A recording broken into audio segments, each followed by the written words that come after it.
여러분 안녕하십니까. 글송이 보약 조티를 시작하겠습니다. 오늘은 2020년 3월 26일 목요일입니다.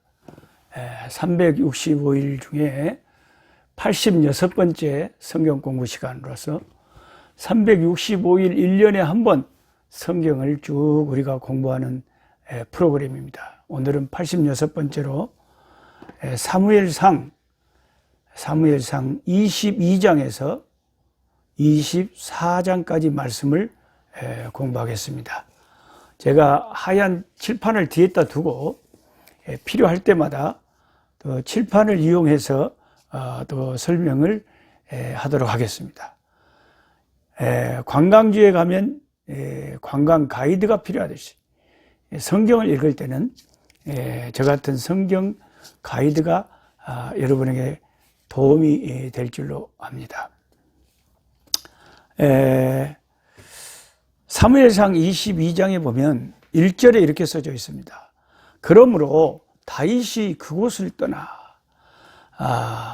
이제 블레셋의 그 가드라고 하는 아기스 왕이 있었던 곳을 떠나서 여기저기 다니느라고 정신이 없네요. 시방 도망 다니기에 정신없는 참 하나님의 그 귀한 사람이 20대 그 중요한 10대 후반 20대 사울에게 목숨을 살려고 도망 다니느라고 정신이 없습니다.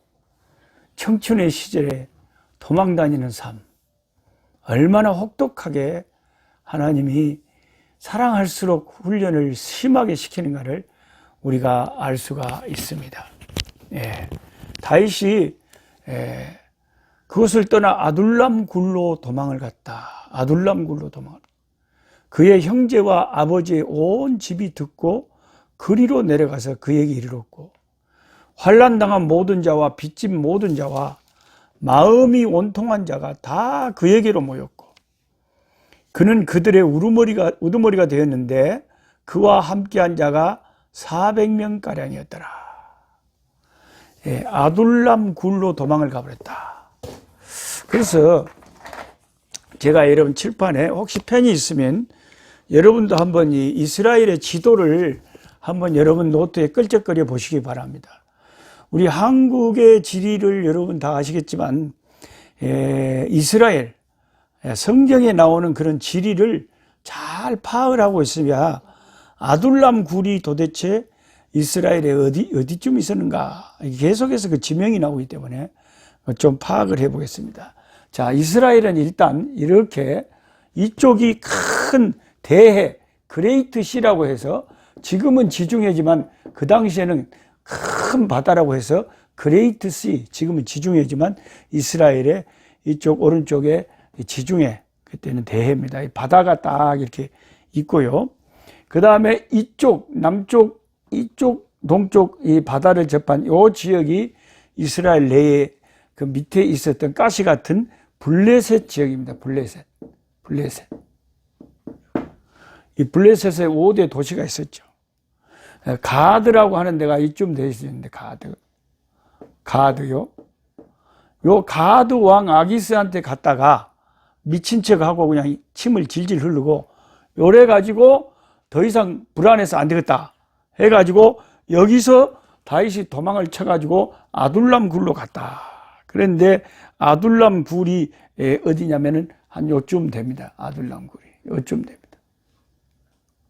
그리고 여기는 이제 여러분이 잘 아다시피 사해, 염해라고도 하죠. 소금 바다, 솔트씨, 소금으로 가득 찬. 여기 성지순례 갔다 오신 분 말 들어본 게, 저도 언젠가 성지순례를 가야 되는데, 성지순례를 갔다 오신 분들 말 들어본 게, 화면에는 이렇게 제가 칠판에는 정확하게 한데 화면에는 거꾸로 보여서 미안합니다. 이것이 화면에 보이는 것하고 제가 쓴 것하고 거꾸로 보이네요. 어쨌든 참고는 되실 겁니다. 여기가 사해인데 여기는 수영을 못하는 사람도 벙벙 뜬다 그래요. 이렇게 누워 있으면 뜬대요 또. 얼마나 그 염도가 소금이 많이, 염해가 여기가 있고 요단강이 이렇게 있습니다. 이제 요단강 이쪽이 요단강 동쪽 여기가 이제 세 지파가 있던 것이고 밑에 요쪽 사해 이쪽 지역이 어느 나라냐 모압이라는 당시에 또 나라단 말이에요. 그래서 우리가 룻기서에 모압 출신의 룻이 그 위대한 신앙을 보여줘 가지고 여기 요리로 시방 이 모압으로 나오미와 가족이 피난을 갔던 거예요. 그래서 아둘람 굴이 이 정도 있었다. 이 정도 있었다. 아둘람 굴이. 이 가드에서 아둘람 굴로 도망을 갔는데 굴이 숨기에는 좋죠. 됐잖아요. 굴이. 그 큰 그냥 이스라엘은 광야에 가면 시방도 그런 막 굴 같은 것이 그런데 이제 사해 사본 같은 데도 굴에서 발견됐잖아요. 그런 굴이 있는가 봐요. 거기에서 이제 집처럼 동굴 속에서 사람들이 모여서 이제 숨어서 사는 거예요. 왜냐하면 사울이 죽이려고 그런 게 사람들한테 안 뜨이려고. 굴 속에서 살면 짐승같이 살겠잖아요. 오메. 굴이 막, 근데 거기에 사람들이 소문을 듣고 이 아둘람 굴에 사람들이 소문을 듣고 400명가량이 다윗에게 몰려왔다 이 말이에요. 400명가량이. 아니, 다윗은 도망을 다니는 대로 사람들이 몰려와요. 그러니까 확실히 되는 사람은 뭔가 달라도 달라요. 도망을 다니는데 자기도 도망가기에 바쁜데도 사람들이 다윗에게 가면 뭔가 마음을 내가 참 의지할 수 있겠다.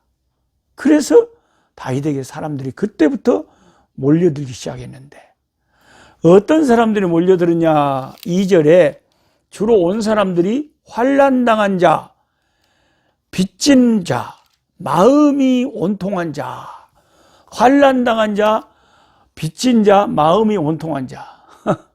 경제적으로 너무 힘들고 너무너무 그냥 인생이 힘들고 고통당하고 환난을 당하고 갈 데가 없고 마음 둘 데가 없는 이런 사람들이 다윗에게 이 아둘람 굴로 몰려들었다는 거예요.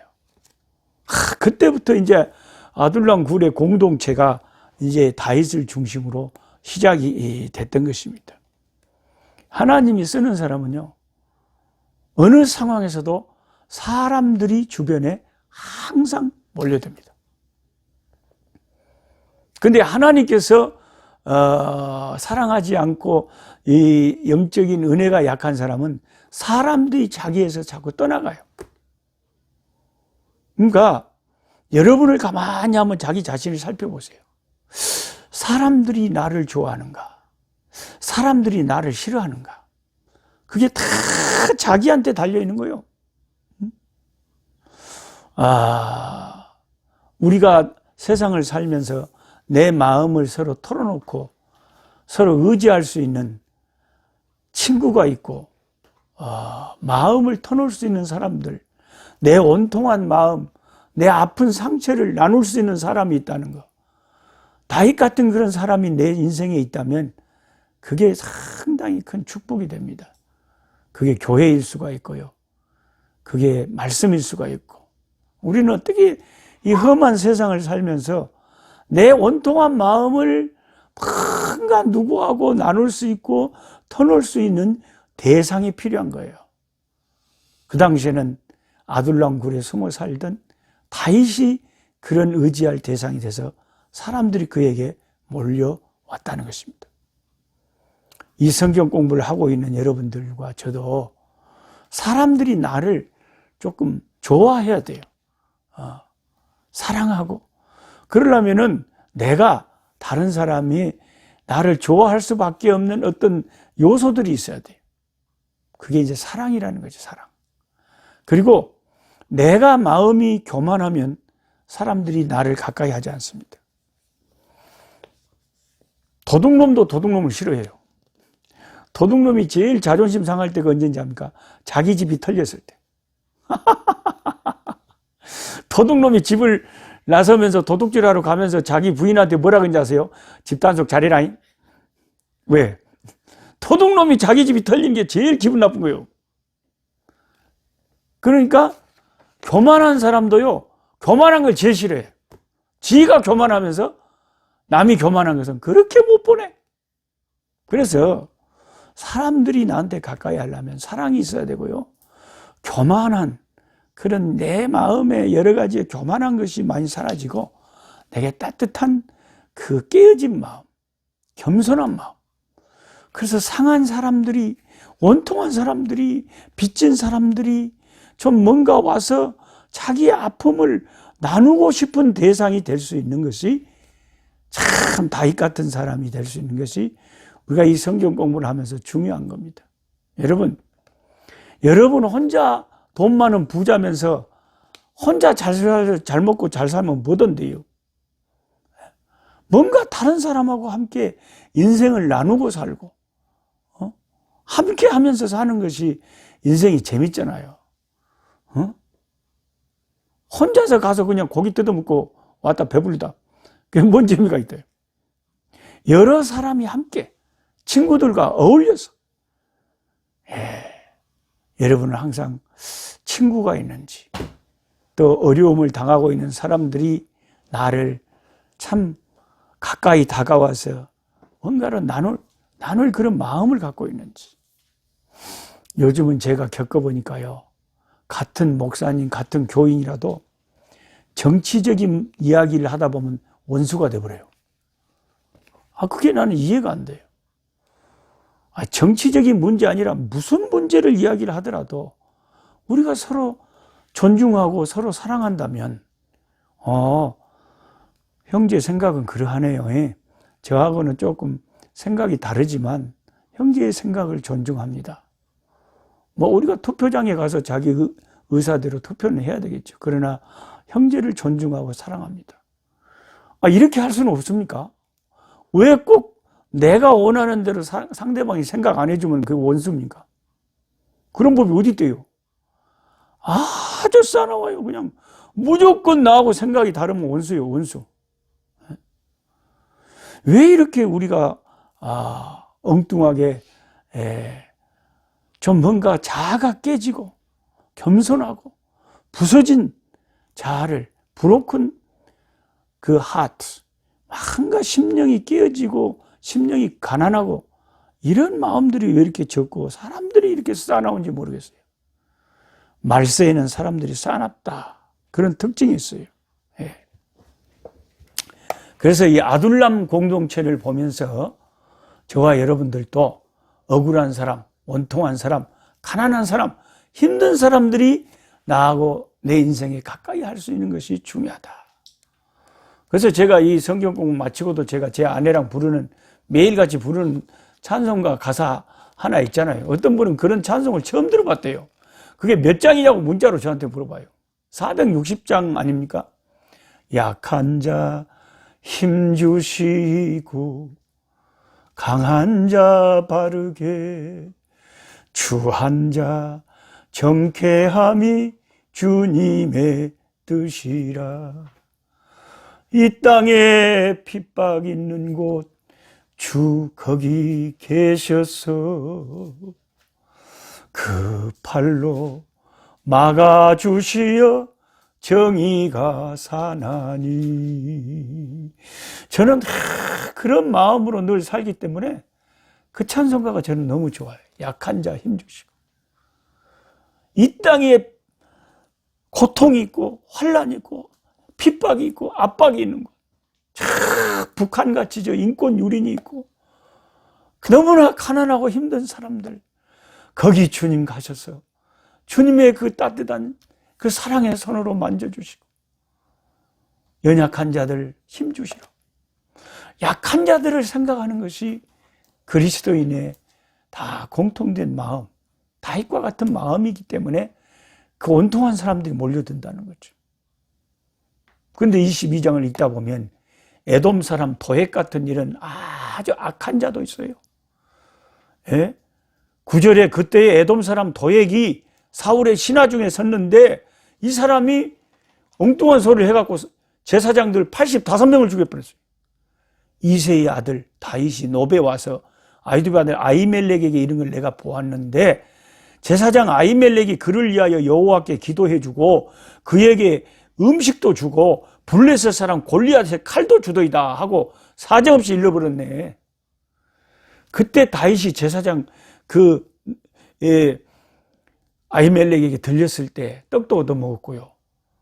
그 칼도 받았고, 그랬잖아요. 그때 도액이라고 하는 요 인간이 있었어요. 근데 그때 다윗이 속으로 느끼기를 저 도액이라는 인간이 분명히 나를 배반하고 사울에게 가서 잃을 것 같다는 느낌이 들었어요. 근데 사람의 그 참 느낌이란 것이 어째 그렇게 탁 들어맞을 때가 많은지 모르겠어요. 이런 간사한 사람들도 세상에는 많아요. 예?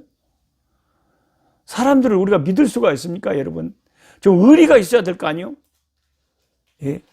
예수 믿는 사람들이 뭔가 좀 믿는 사람들이 남도 감싸줄 줄 알고, 그래야지. 사람을 죽이는데 가서 사울왕한테 일러버려갖고 결국 85명을 18절에 그러잖아요. 85명을 죽여버린 제사장을. 그 죄를 어떻게 하나님 앞에 그 심판을 받으려고요. 도액이라는 인간, 사울, 명령을 해서 제사장을 85명이나 죽인 다윗을 도왔다고, 자기가 죽고 미워하는 다윗을 도왔다고 어떻게 제사장 85명을 죽일 수가 있습니까? 하나님이 무섭지도 않을까요? 진짜 하나님을 두려워하지 않는 인간들도 많아요. 그러니까 사울의 인생이 종말이 비참했잖아요. 여러분, 어지간하면 제사장들, 오늘 신약으로 말하면 교회에서, 물론 만인 제사장이지만 좀 좁혀서 이야기를 하자면 교회에서 목회 일 하시는 목회자들 좀 마음에 안 들더라도 그분들을 그렇게 싸우고 다투고 욕하고 뒤에서 그런 분들 보면 난 무서워 죽겠어. 왜 저럴까? 그러지 마세요. 네. 그게 절대 자기 인생에 복이 안 됩니다. 그리고 23장에 가면 이제 다윗이 쫓겨다니는 와중에 자기 동족 그일라라고 하는 그 지역 사람들이 블레셋의 침략을 받았다. 그래서 고통을 당한다는 말을 듣고 23장에 하나님께 기도해서 물어보니까 하나님이 가면 이길 수 있다는 그런 응답을 주셨어요. 그래서 응답 받고 쫓아가서 그일라 사람들을 블레셋의 손에서 그 와중에 다윗 일행이 건져줍니다. 참, 그래서 다윗이 대단하다는 게요. 아니, 자기 한 몸 쫓겨다니느라고 정신이 없는데 그 와중에 다른 더 어려움 당하는 사람을 도와줘요. 이게 믿음의 능력이 아닌가 싶어요. 아니, 자기도 어려우면서 그 통에 뭔 또 남을 도와준다는지 모르겠어요. 지금 경기도 하남에 있는 우리 24시간 몸이 아파갖고 수십 년을 누워만 있는 기계에 의지해서 인공호흡하고 있는 우리 신구 형제가요, 저한테 문자를 보내왔어요. 노성교사님, 시방 아프리카에도 코로나가 만연할 건데 그 노성교사님 그 아프리카 그 자녀들, 그 12명 아이들 에이즈에 걸려 있으면 코로나 걸리면 더 위험한데 제가 기도하려고 합니다. 그 아이들 이름을 좀 적어주세요. 그래서 얼마나 고마워요. 밤 9시만 되면 그렇게 간절히 기도를 한대요. 우리 신구 형제가. 자기도 언제 죽을지 모르는 인공호흡기에 의지해서 호흡하고 생명의 그 위험한 상황 속에 있는 중환자가 그 와중에 또 아프리카의 불쌍한 우리 자녀들을 위해서 기도해 준다고 기도하는, 이것이 기독교 믿음의 능력이고 역사라는 거예요. 다윗이 도망다니면서 그일라 사람들을 구해 주었다. 이게 신앙의 역사고 역시 하나님이 축복할 수밖에 없는 사람이 다윗이다 하는 것입니다. 그 다음에 다윗이 또 엔게디 요새로 도망을 갔는데 10사람들 주민들이 또 이 사람들도 배신자들이 딱 가서 일러버려서 사울한테 시방 엔게디 광야에 요새 숨어 있습니다. 그러니까 이제 너희들 복 받아라. 아니, 자기들한테 고자질한 사람들한테 복 받으라고 축복을 합니다. 21절에 23장 21절 사울이 이르되 너희가 나를 긍휼히 여겼으니 여호와께 복 받기를 원하노라. 오마 모든 인간들이 자기들 기준으로 하나님을 막 이름을 쓰고 축복을 선언하고 굽니다. 내가 제일 가증스러운 게요, 그 신천지 이단들의 영상을 한번 봐보면 그것들이 기쁘다 만이 왕 오셨네 찬송가를 부르다가 갑자기 지도자 만이를 갖다가 예수님이 받아야 될 영광을 만이 왕이 오셨다고 웜에 이런 미친 인간들이 이 신천지에 빠진 인간들이에요. 그러니까 여러분 성경을 가지고 이단된다니까요. 근데 그 사람들도 예배 시작 전에 저들도 예배다 그러고요, 30분간을 박수를 치면서 그냥 막 무릎을 꿇고 하얀 옷을 입고 막 다닥다닥 달라붙어 갖고 막 사정없이 찬송을 한대요. 기쁘다 만이왕 오셨네가 뭐예요 도대체. 이런 미친 인간들이 있어. 어떻게 예수님께 돌려야 될 영광을 사람한테 돌리겠어요. 그래서 마귀 자식들이라는 것이고, 그래서 지옥 밑바닥에 들어간다는 거, 이단에 빠지면. 그런 이단들도 찬송하고 예배하고 기도하고 뭐 그런다는 것을 여러분 아셔야 돼요. 자기들을 진리의 성읍이다 그래버려요. 성경에 좋은 것들은 다 자기들한테 갖다 붙여. 계시록에 이긴 자가 이만이라는 거예요. 예수님께 돌려야 될 영광을 그들이 취한다. 그래서 여러분, 사울이 자기들한테 다윗이 어디 있다고 고자질한 사람들에게 하나님의 이름을 빙자해 갖고 여호와께 복받기를 원한다. 그런 축복은 응하지 않습니다. 하나님의 이름을 그렇게 함부로 쓰면 안 되죠. 지 맘대로 갖다 써요. 어떤 한국의 목사들은요, 정치적인 자기들의 야욕을 위해서 교회를 이용하고 하나님을 함부로 갖다가 붙이는 거 너무너무 무서워요. 하나님이 그렇게 말씀하셨대요. 그 지 생각이지 뭔 하나님 말씀이에요. 그래서 참 우리가 함부로 하나님의 이름을 망령되이 일컫거나 하나님을 함부로 갖다 쓰는 거, 사울이 이렇게 하는 걸 보면서 조심해야 된다. 분명히 여러분에게 말씀드립니다. 그 다음에 24장에 이제 또 사울이 다윗을 집요하게 쫓아왔는데, 이제 어느 굴에 들어가 있는데 사람들이 이제 정보를 줬어요. 저 굴에 다윗이 숨어 있다. 근데 굴이 엄청나게 크고 깊었나 봐요. 깊이 속에 들어가서 숨었는데 사울이 굴 입구에 와서 있다가 못 찾아갖고 피곤하게 이제 잤어요. 거기서 헐꺽 드릉드릉 하면서 자고 있는데 가까이 가서 사울의 옷자락을 칼로 베가지고 굴을 빠져나왔어요. 그리고 다음에 이제 사울을 불렀어요. 사울 왕이요, 이것이 누구 옷입니까? 당신 옷 아닙니까? 당신이 잠자고 있을 때 내가 그 굴 속에 있었습니다. 내가 마음만 먹었으면 당신을 칼로 당신 목숨을 얼마든지 해할 수 있었습니다. 당신은 나를 죽이려 했지만 나는 하나님이 기름 부으신 종이라고 당신을 생각하고 함부로 내가 손대지 않았습니다. 왜 나를 죽이려고 하십니까? 그랬더니 사울이 양심이 있는지 그 순간만큼은, 나는 네를 죽이라고 했는데 네는 그렇게 나를 살려줬구나. 네가 왕이 될 거다 나도 안다. 그러면서 이제 잠시 또 다윗을 다시 놔두고 제자리로 간 것이 24장입니다. 역시 다윗은 위대합니다. 나를 죽이려고 하는 사람을 내가 죽일 수 있는 상황인데 하나님이 기름 부으신 종이라고 손을 대지 않은 거, 그 옷자락 자르는 것도 마음에 찔리는 거, 이 정도의 신앙을 갖고 있기 때문에 다윗이 하나님의 사랑을 받는 종이라는 것을 기억하시기를 바랍니다. 여러분들도 신앙생활 하면서 함부로 내가 입 달렸다고 함부로 주의 종들을 갖다가 그 권위를 무시하고 입으로 그냥 사람들을 파괴하고 그런 것을 굉장히 조심하면서 다윗처럼 하나님이 하시도록 우리는 내가 인간적으로 하나님이 세우신 권위를 함부로 도전하지 않도록 조심해야 될 줄 압니다.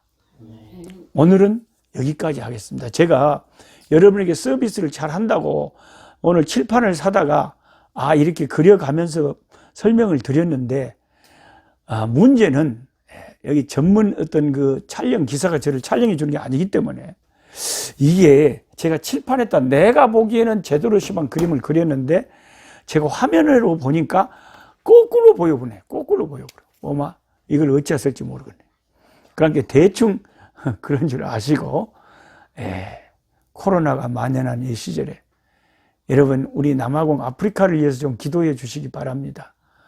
우리 딸이 33살 먹은 우리 딸이 세상에 시집도 안 가고 시방 그 에이즈 고아 아이들을 데리고 살고 있는데 26일, 26일부터 오늘이 26일이잖아요.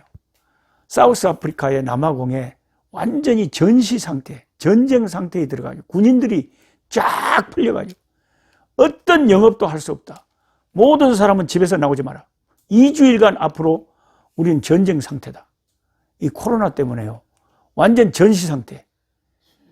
그래서 아무것도 하지 마라. 무슨 나이트클럽, 아무것도. 그냥 집에서 자가 격리 전부 못 나와요. 가만히 집에 있어야 돼요. 그의 전쟁 상태로 선포를 해버렸어요. 아프리카는요, 그런 게 통합니다. 대통령이 그렇게 선포해버리면요, 꼼짝 못해요. 군인들을 풀어본다게요. 그래서 빨리 이런 일이 잘 해결돼서 제가 빨리 또 아프리카로 또 들어가서 살펴봐야 될 일이 많은데, 여러분 서로 기도하면서 이 어려운 시국을 서로 잘 헤쳐나갈 수 있기를 바랍니다. 내일 또 뵙겠습니다. 약한 자 힘주시고 강한 자 바르게 주함자 정택함이 주님의 뜻이라.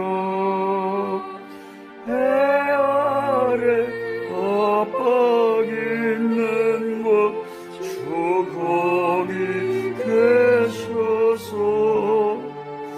그 팔로 막아 주시오.